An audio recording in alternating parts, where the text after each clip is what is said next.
કાશી રાઘવ ફિલ્મના સ્ટારકાસ્ટ વડોદરાના મહેમાન બન્યા હતા. દીક્ષા જોશી પ્રોસ્ટિટ્યૂટ તરીકે કાશી રાઘવ ફિલ્મમાં ભૂમિકા ભજવશે. ધનપાલ ફિલ્મના બેનર હેઠળ બનેલી કાશી રાઘવ ફિલ્મ ધનપાલ શાહ દ્વારા પ્રોડ્યુસ કરાયેલ છે.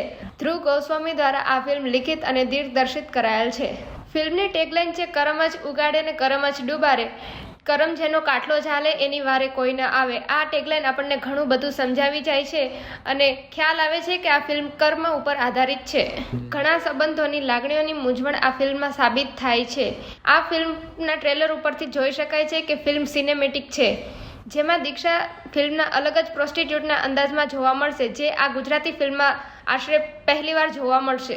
હા, હલો, મારું નામ શ્રુવત છે અને આ કાશી રાઘવ ફિલ્મ 3 જાન્યુઆરી રિલીઝ થવા જઈ રહી છે અને એમાં મેં ઘનો નામનું પાત્ર ભજવ્યું છે, જે ટ્રક ડ્રાઈવર છે.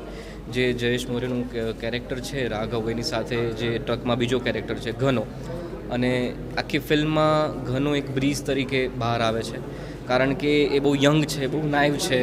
એને સમજાતું નથી કે મારે શું કરવું જોઈએ, શું ના કરવું જોઈએ. તેનું કેરેક્ટર હજી બિલ્ડ એટલું થયું નથી આ રિયલ લાઈફ માટે. તો થ્રુ આઉટ ધ ફિલ્મ એનું કેરેક્ટર ધીમે ધીમે બિલ્ડ થઈ રહ્યું છે. અમુક ચોઇસીસ એને લેવાની છે ફિલ્મમાં. વચ્ચે તમે કદાચ ટ્રેલરમાં જોયું હશે તો એવું કહે છે કે પૈસા તો જોઈએ છે, પણ એના માટે શું મારે છોકરી વેચવાની? એટલે આવી ઘણી બધી ચોઇસીસ લે છે, નથી લેતો, શું થાય છે, શું નથી થતું. અને મને એવું લાગે છે કે આ કેરેક્ટર સાથે ઓડિયન્સ વધારે રિલેટ કરી શકશે, કનેક્ટ કરી શકશે. તો પ્લીઝ અમારી ફિલ્મ કાશી રાઘવ 3 જાન્યુઆરીએ રિલીઝ થવા જઈ રહી છે, તો પ્લીઝ તમે થિયેટરમાં જોવા જજો. Thank you so much. Hello, મારું નામ ધ્રુવ ગોસ્વામી છે. કાશી રાઘવ ફિલ્મ આવી રહી છે અને હું રાઇટર અને ડિરેક્ટર છું. ફિલ્મ બહુ જ મહેનતથી બનાવી છે. ગુજરાતીમાં ખરેખર કંઈક નવું તમને જોવા મળશે. જો તમે ખરેખર ટ્રેલર જોશો ને, ત્યાં જ તમને લાગશે કે કંઈક નવી વસ્તુ છે ફિલ્મમાં. મલ્ટિપલ લોકેશન્સ, અલગ અલગ ભાષાઓ સાથે ગુજરાતી ભાષાને કોલેબરેટ કરાવડાવી છે. પ્લસ એવા કેરેક્ટર્સ જે રિયાલિસ્ટિકલી તમે એકબીજા પોતાની સાથે કનેક્ટ કરી શકો, ક્યાંક ને ક્યાંક લાઈફ સાથે જોડી શકો, એમના મોટિવ તમે પોતાના મોટિવ સાથે કનેક્ટ કરી શકો, એવી એક ઘણી બધી વાત છે ફિલ્મમાં.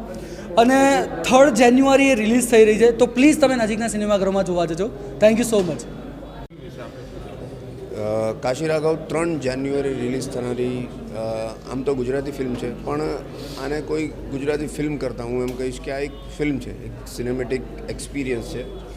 બહુ જ અલગ અલગ લોકેશન પર અને સરસ રીતે શૂટ થયેલી ફિલ્મ છે. એની આખી દુનિયા અલગ છે, જે અત્યાર સુધી આપણે રિજનલ સિનેમામાં જોઈ નથી. એટલે એ જોવાની ઓડિયન્સને ખૂબ જ મજા આવશે. અલગ પ્રકારની અને સાચી ફિલ્મ છે. મારો રોલ રાઘવનો રોલ છે. રાઘવ એક ટ્રક ડ્રાઈવર છે.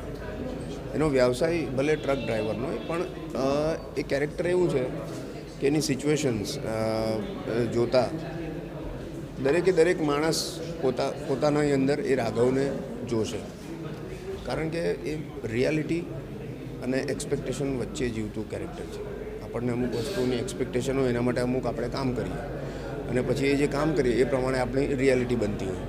એટલે બેઝિકલી કર્મની આખી ફિલોસોફી છે.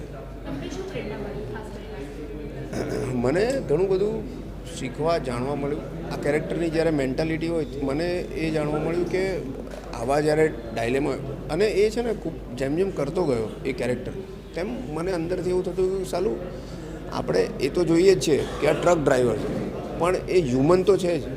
તો આપણને જે તકલીફો પડે છે એ લોકોના જીવનમાં પણ પડે છે, ખાલી આપણો તકલીફોનો પ્રકાર અલગ હોય છે.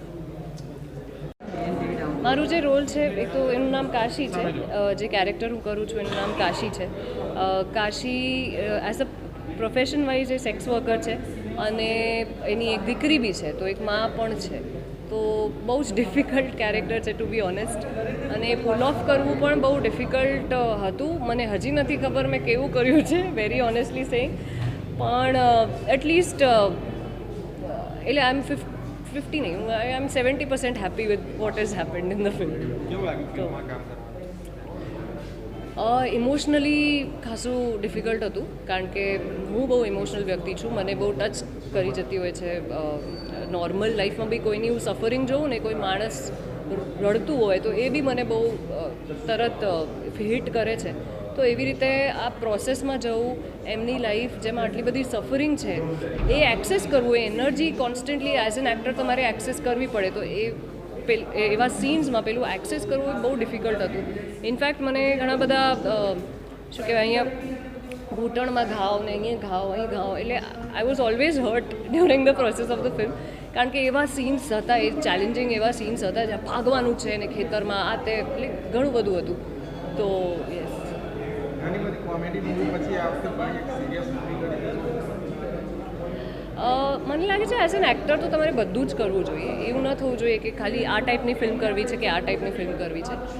અત્યારે હું જ્યારે આ ફિલ્મ આવી હતી મારી પાસે, ત્યારે મારું માઇન્ડ થોટ પ્રોસેસ એવું હતું કે મારે આવું કંઈક, મને ખબર નથી આગળ જઈને પણ મારી લાઈફમાં આવશે કે નહીં.